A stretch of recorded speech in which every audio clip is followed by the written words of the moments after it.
प्रोनेसिस investor academy के इस brand new video में आप सभी का बहुत बहुत स्वागत है। तो आज इस वीडियो में हम बात करेंगे स्टॉक्स और म्यूचुअल फंड से निकलने का सही समय कौन सा होता है, क्या सिग्नल देखना चाहिए और किन गलतियों से बचना चाहिए। पूरा वीडियो देखें क्योंकि अंत में मैं आपको एक एग्जिट स्ट्रैटेजी फार्मूला ही बताऊंगा, तो उसको भी अगर आप चाहें तो फॉलो कर सकते हैं। और सिर्फ इस टॉपिक पे ही नहीं, और भी कुछ क्वेरीज हैं आप लोग के, बहुत अच्छे रेलेवेंट प्रश्न हैं, उसको भी मैं आंसर करूंगा वीडियो के लास्ट में। लाइक एक क्वेरी है, आपने तो आज इन्वेस्ट कर दिया, हमें बताया नहीं। ठीक है, मतलब एक्सपेक्ट कोई कर रहा है कि जब भी मैं इन्वेस्टमेंट करूं तो उस समय उनको या तो मेल भेजूं या फ़ोन करके बताऊं कि मैं इन्वेस्टमेंट करने वाला हूं। ये इसको मैं आंसर करूंगा। दूसरा क्वेरी है कि मैं वीडियोस में अक्सर बोलता रहता हूं कि यूएस मार्केट बहुत ज़्यादा ओवर वैल्यूड है, तो हो सकता है फ्यूचर में कभी वहाँ पे गिरावट आ जाए। ठीक है, और ऑफकोर्स यूएस मार्केट में अगर बड़ा गिरावट आएगा तो इंडियन मार्केट पे भी उसका निगेटिव असर पड़ेगा। In fact not only Indian market, पूरे वर्ल्ड के मार्केट्स पे उसका निगेटिव असर पड़ेगा। तो उससे रिलेटेड एक क्वेरी आया है कि अगर मार्केट गिर सकता है तो क्या मैं पूरा इक्विटी पोर्टफोलियो डेट में शिफ्ट कर दूँ 1 साल तक। फिर एक डेट म्यूचुअल फंड रिलेटेड भी एक क्वेरी है। कल मैंने best short term debt fund का वीडियो पब्लिश किया था, तो यहाँ पे पूछा गया है कि क्या 5 साल तक अगर हम डेट फंड में इन्वेस्ट करें तो वहाँ कंपाउंडिंग का बेनिफिट मिलेगा। तो बहुत इंटरेस्टिंग वीडियो है, पूरा देखिए, अच्छी तरह से समझे। पसंद आए तब लाइक और शेयर जरूर करें, हाइप जरूर करें। पहली बार हमारे यूट्यूब चैनल पे आ रहे हैं तो चैनल को जरूर सब्सक्राइब करें। अब इंडियन मार्केट्स को देख लेते हैं कि आज हुआ क्या। तो हालात बहुत ख़राब है। यहाँ पे देखिए, लार्ज कैप तो फिर भी थोड़ा बहुत गिरा है, लेकिन mid cap, small cap, micro cap के हालात बहुत ख़राब है, बहुत ज़्यादा गिरावट आया है। नीचे सेक्टर और थीम भी अगर आप देखेंगे ना तो वहाँ भी हालात बहुत ख़राब है। शायद ही आपको कुछ पॉजिटिव देखने को मिलेगा। मतलब आईटी थोड़ा बहुत यहाँ पे दिख रहा है, हल्का फुल्का पॉजिटिव है। और ऑफ कोर्स मेरा पोर्टफोलियो भी आज बुरी तरह से गिरा है, और जो भी पिछले कुछ दिनों में गेन्स आया था ना उसमें से ज़्यादातर उड़ चुका है। ये इधर रिसेंट टाइम्स में खासकर मिड कैप, स्मॉल कैप में तो अच्छा खासा गिरावट आ रहा है। तो फिलहाल मार्केट में आपको ध्यान में रखना है कि ये जो प्रेशर बना हुआ है कुछ समय तक बना रहेगा। पहले भी मैंने आपको बताया था ना कि जो दीपावली के समय मोमेंटम था, जीएसटी कट का बेनिफिट, उस समय मार्केट थोड़ा ऊपर गया था।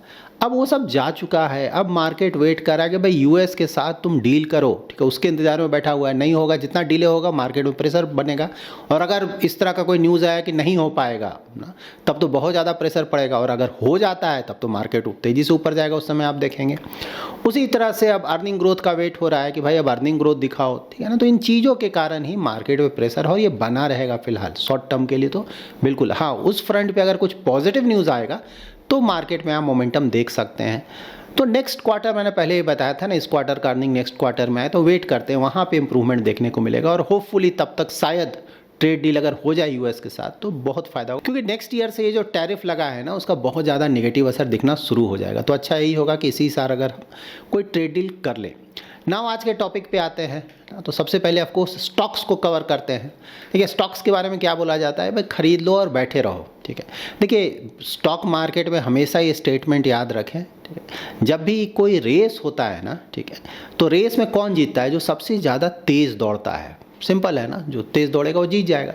लेकिन स्टॉक मार्केट का जो रेस है वो यहाँ पे कौन जीतेगा, तो स्टॉक मार्केट के रेस में वही जीतेगा जो कि सबसे ज़्यादा देर तक एक ही जगह पे खड़ा रहेगा।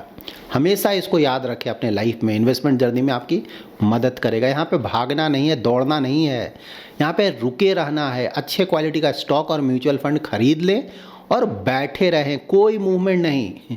मार्केट में कोई मूवमेंट होता रहे, कोई यूट्यूब या फिर न्यूज़ चैनल्स या पेपर्स कोई कुछ भी बोलता रहे। ठीक है, अगर आपका क्वालिटी अच्छा है, वैल्यूएशन अच्छा है, तो आप बस बैठे रहें। ठीक है, सिंपल।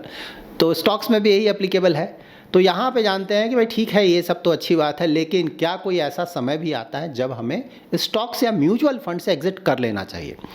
तो स्टॉक्स में सबसे पहले तो आप ये देखेंगे कि जो फंडामेंटल्स है स्टॉक का, जिस भी स्टॉक में आपने इन्वेस्टमेंट किया है उसका फंडामेंटल्स पहले के मुकाबले इम्प्रूव हो रहा है या ख़राब हो रहा है। क्योंकि आपने जब इन्वेस्टमेंट किया था तो ये मानकर किया था कि फंडामेंटल या तो इसी तरह का रहेगा या फिर इम्प्रूव होगा। ठीक है, लेकिन अगर वहाँ पे वो नीचे गिरा, फंडामेंटल मीन्स प्रॉफिट ग्रोथ नीचे जाने लगा है, सेल्स ग्रोथ नीचे जाने लगा है, आरओई नीचे जाने लगा है, आरओसी नीचे जाने लगा है, डेट बढ़ने लगा है, इस तरह का अगर प्रॉब्लम दिख रहा है, 1-2 क्वार्टर से कोई फ़र्क नहीं पड़ता है। ठीक है, लेकिन हाँ, अगर ये फिगर आपको 2 साल 3 साल इस तरह का दिख रहा है, तब तो ऑफकोर्स आपको डिसाइड करना होगा कि भाई क्या करना है। तो सबसे ज़्यादा ज़रूरी ये आपको देखना है। उसी तरह से वैल्यूएशंस देखना है आपको कि भाई पहले फंडामेंटल बहुत अच्छा था तो वैल्यूएशंस थोड़ा ज़्यादा था, एक्सेप्टेबल है, लेकिन अब है कि फंडामेंटल भी थोड़ा नीचे जा रहा है और वैल्यूएशन थोड़ा और पहले के मुकाबले बढ़ गया है, तो वहाँ पे भी आपको देखना होगा कि क्या चल रहा है। देखिए हमेशा ध्यान रखें कि अगर फंडामेंटल अच्छा है, इंप्रूव हो रहा है, वहाँ पे अगर वैल्यूएशन थोड़ा ऊपर भी जा रहा है कोई दिक्कत नहीं, क्योंकि फंडामेंटल इंप्रूव हो रहा है ना,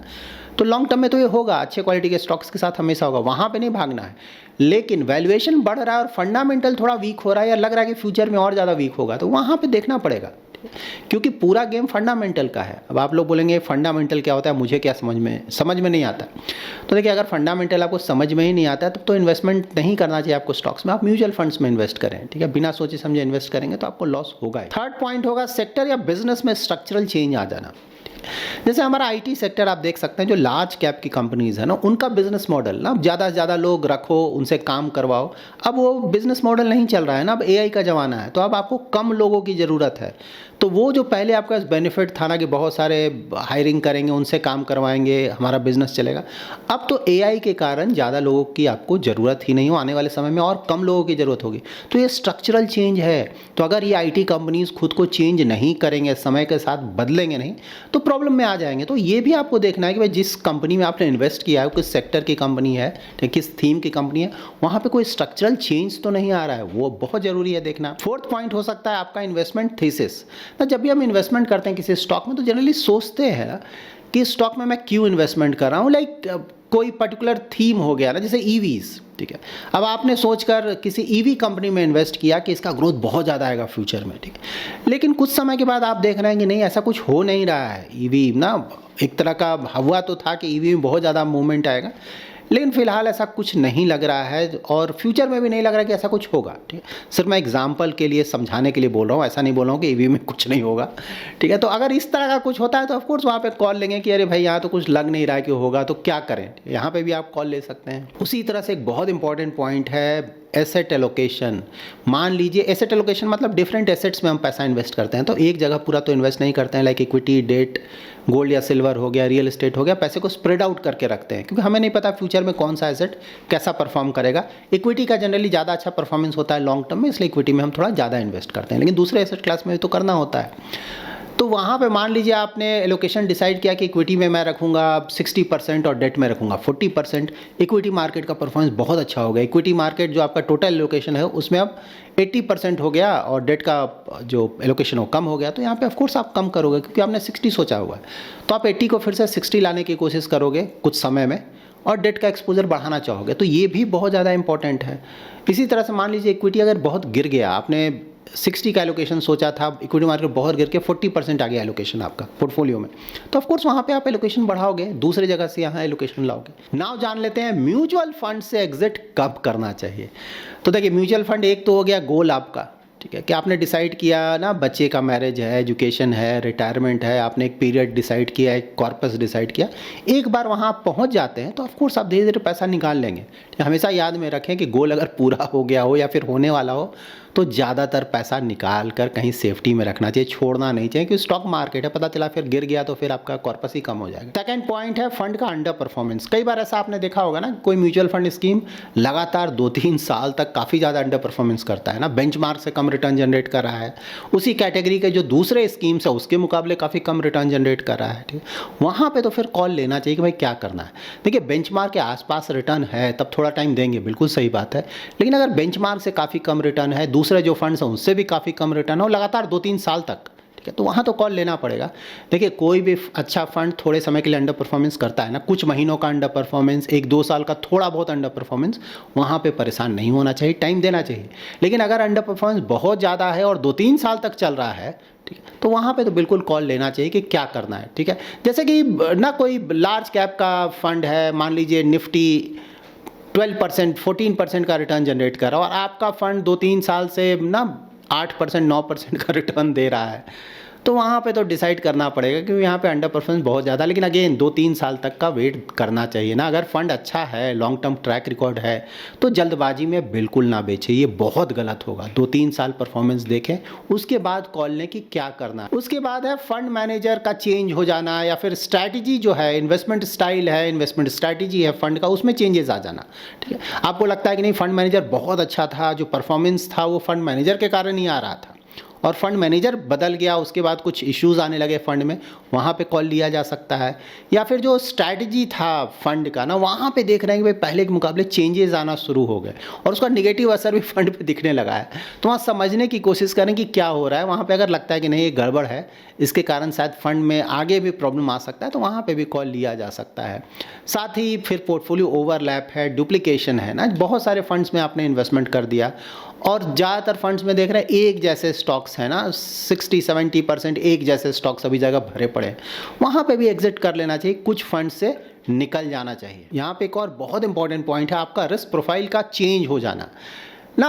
30s में है, 40s में है, तो मान लीजिए आप एग्रेसिव इन्वेस्टर हैं, बहुत ज़्यादा रिस्क ले सकते हैं, ठीक है, तो वहाँ पे तो ऑफ कोर्स आप ज़्यादातर इक्विटी में इन्वेस्ट करेंगे। लेकिन मान लीजिए आप 60 के हो गए, 65 के हो गए, और वहाँ पे तो ऑफ कोर्स आपका रिस्क प्रोफाइल नीचे आएगा ना। अब आप एग्रेसिव नहीं रहेंगे, आप बहुत ज़्यादा रिस्क नहीं लेना चाहेंगे, तो वहाँ पर भी आप अपने पोर्टफोलियो में चेंजेस करेंगे। वहाँ पर जो प्योर इक्विटी फंड्स हैं या फिर मिड कैप स्मॉल कैप आपने बहुत रखा हुआ है, ऑफ कोर्स वहाँ पे आप चेंजेस लाएंगे। मिड कैप स्मॉल कैप कोशिश करेंगे काफ़ी कम कर दें, और ओवरऑल इक्विटी का भी एक्सपोजर है वो रिलेटिवली काफ़ी कम करेंगे। आप ज़्यादातर जो पैसा है धीरे धीरे डेट में भी शिफ्ट करेंगे। मैं ये नहीं बोल रहा इक्विटी में नहीं रखना है, बिल्कुल आप रख सकते हैं, लार्ज कैप फ्लेक्सी कैप में भी एक्सपोजर रखें, लेकिन पूरा पैसा उधर ना रखें। धीरे धीरे आप डेट में भी अच्छा पोर्शन शिफ्ट करें। साथ ही मिड कैप स्मॉल कैप या मल्टी कैप जैसे फंड जहाँ पे रिस्क बहुत ज़्यादा होता है, वहाँ पे या तो पूरा एक्सपोजर ख़त्म कर लें या फिर एक्सपोजर काफ़ी कम कर लें।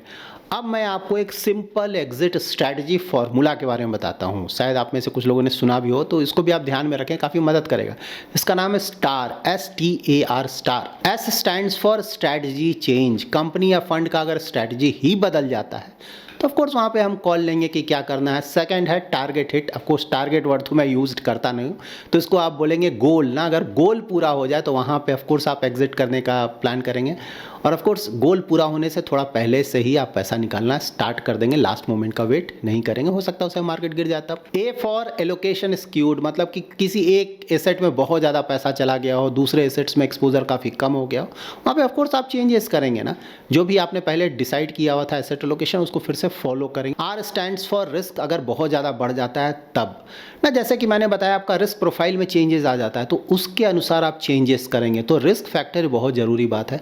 मान लीजिए मार्केट बहुत ज़्यादा ओवर वैल्यूड हो गया है ना, एक होता है कि भाई ये लिमिट क्रॉस कर चुका है, तो वहाँ पे आपको थोड़ा बहुत अगर आप चाहें, कहीं हम बहुत ज़्यादा रिस्की एसेट क्लासेस में बहुत ज़्यादा एक्सपोजर ले लेते हैं, मार्केट बहुत ज़्यादा ओवर वैल्यूड हो गया है ना, तो वहाँ पे ऑफकोर्स थोड़ा बहुत, ठीक है, जहाँ भी रिस्क बहुत ज़्यादा हो गया थोड़ा बहुत वहाँ पैसा निकाल के रखा जा सकता है। मैं बोल रहा हूँ थोड़ा बहुत, ठीक है, सभी कुछ नहीं निकालना चाहिए, क्योंकि हमें एग्जैक्टली नहीं पता है कि मार्केट में आने वाले दिनों में क्या हो सकता है ना। 3 गलतियों की बात करते हैं जो कि हमेशा आप ध्यान में रखें। एक, पैनिक सेलिंग ना। शॉर्ट टर्म के गिरावट से बिल्कुल आपको फ़र्क नहीं पड़ना चाहिए। अगर क्वालिटी अच्छा है, बने रहें, अगर आप हमेशा बाय सेल करते रहेंगे तो रिटर्न जनरेट नहीं होगा। ये सिंपल है, हमेशा ध्यान में रखें। दूसरा है ना, बहुत ज़्यादा ग्रीड के कारण होल्ड ऑन करके रखना। आप एक्सेप्ट कर रहे हैं कि भाई गलती से मैंने स्टॉक में इन्वेस्ट कर दिया या फिर इस म्यूचुअल फंड स्कीम में इन्वेस्ट कर दिया, गलती किया, मुझे नहीं करना चाहिए था, आपको पता चल चुका है, फिर भी आप रखे हुए हैं कि नहीं भाई अभी निगेटिव में है, ऊपर आएगा तो मैं बेचूंगा, तो ये बहुत बड़ा गलती होता है। एक बार आप कंफर्म्ड हैं कि नहीं भाई गलती हुआ, इमीडिएटली वहाँ से निकलना चाहिए और उस पैसे को किसी अच्छे प्रोडक्ट में इन्वेस्ट करें ताकि वहाँ से आपको अच्छे रिटर्न मिल सकें। उसके बाद दूसरों का सुनकर एग्जिट करना या एंट्री करना, ये सब गलती कभी ना करें। दूसरों का सुने जरूर, मैंने हमेशा बताया सुनने में कोई हर्ज नहीं। अगर कोई सही बात बोल रहा है, आपको लगता है कि वो नॉलेजेबल है, बोल रहा है, नॉलेजेबल हो तब, ठीक है, उसकी बात बिल्कुल सुने, लेकिन हाँ फाइनल डिसीजन आपका होगा, क्योंकि जो बोल रहा है उसका risk profile, investment horizon, market knowledge सब कुछ अलग है, ठीक है। तो आपको अपने अनुसार डिसाइड करना होगा कि आपके लिए क्या ज़्यादा सूटेबल है। आपने आज इन्वेस्टमेंट कर दिया, हमें बताया नहीं, इस तरह का एक क्वेरी आया, तो देखिए मैंने कभी नहीं बोला ना कि जब मैं इन्वेस्टमेंट करूंगा या फिर कहीं से एग्जिट करूंगा तो आपको फ़ोन करके बताऊंगा या फिर आपको मेल लिखूंगा, ठीक है, ये सब तो मैंने कहीं बोला नहीं। लेकिन हाँ ये बात बिल्कुल सही है, जब मैं करने जाता हूँ तो आपको पहले बताता हूँ। जैसे आज भी मैं बता रहा हूँ, मैंने किया, और सिर्फ आज के लिए नहीं है, मैं तो ये बोल रहा हूँ कि जब जब मार्केट गिरेगा, जिन स्टॉक्स में मुझे इन्वेस्टमेंट करना वो जब जब गिरेगा तो मैं वहाँ इन्वेस्टमेंट करूँगा। सिर्फ 1-2 दिन का इन्वेस्टमेंट नहीं है ना, ये तो लगातार प्रोसेस है, लंबा प्रोसेस है, तो मैं हमेशा करूँगा। ठीक है, ये तो मैंने क्लियर बताया हुआ है। ऐसा नहीं ना है कि मैंने सिर्फ आज इन्वेस्ट कर दिया, आगे मैं इन्वेस्ट नहीं करूँगा, ऐसा बिल्कुल नहीं है। मैं थोड़ा थोड़ा करके जब जब मेरे स्टॉक्स जिसको मैंने सेलेक्ट किया वहाँ जब जब गिरेगा तो वहाँ मैं थोड़ा थोड़ा इन्वेस्ट करते रहूँगा। तो ये है, आपको करना है नहीं करना है तो आपका डिसीजन है ना। दूसरा क्वेरी है कि क्या हमें पूरा पोर्टफोलियो, इक्विटी पोर्टफोलियो बेच के सब कुछ डेट में रख लेना चाहिए, हो सकता है मार्केट गिर जाए। देखिए, मार्केट गिरने का तो किसी को नहीं पता है ना, कब गिरेगा। हो सकता है 1-2 दिन में गिर जाए, या हो सकता है 1-2 साल के बाद गिर जाए, या फिर हो सकता है कोई दूसरा यूएस में कुछ प्रॉब्लम ना आए, कोई दूसरा प्रॉब्लम आ जाए उसके कारण गिर जाए, ठीक है। या हो सकता है कोई प्रॉब्लम ही ना आए, सही ऊपर चलता जाए, ये किसको पता है, ठीक है ना। एग्जैक्टली अगर किसी से बोले तुम लिख के दो कि ये गिर जाएगा, कौन देगा आपको, ना किसी को नहीं पता है, बड़े बड़े एक्सपर्ट्स किसी को नहीं पता है, ठीक है। तो इन चक्करों में ज़्यादा आइडियली हमें नहीं पढ़ना चाहिए। हमें ज़्यादातर समय में, जैसा मैं जो करता हूँ वही बताऊँगा, आपको क्या करना है तो आपका डिसीजन है, इन्वेस्टेड रहना चाहिए, ठीक है। थोड़ा बहुत पैसा है अगर अलग, सही बात है, वो थोड़ा बहुत आप रख सकते हैं कि भाई अगर मान लीजिए कोई अच्छा अपॉर्चुनिटी मिला तो मैं इन्वेस्ट करूंगा, लेकिन ज़्यादा पैसा आइडियली हमें इन्वेस्टेड रहना चाहिए। क्यों रहना चाहिए? क्योंकि एग्जैक्टली हमें पता ही नहीं है कि मार्केट कब ऊपर जाएगा, कब नीचे जाएगा।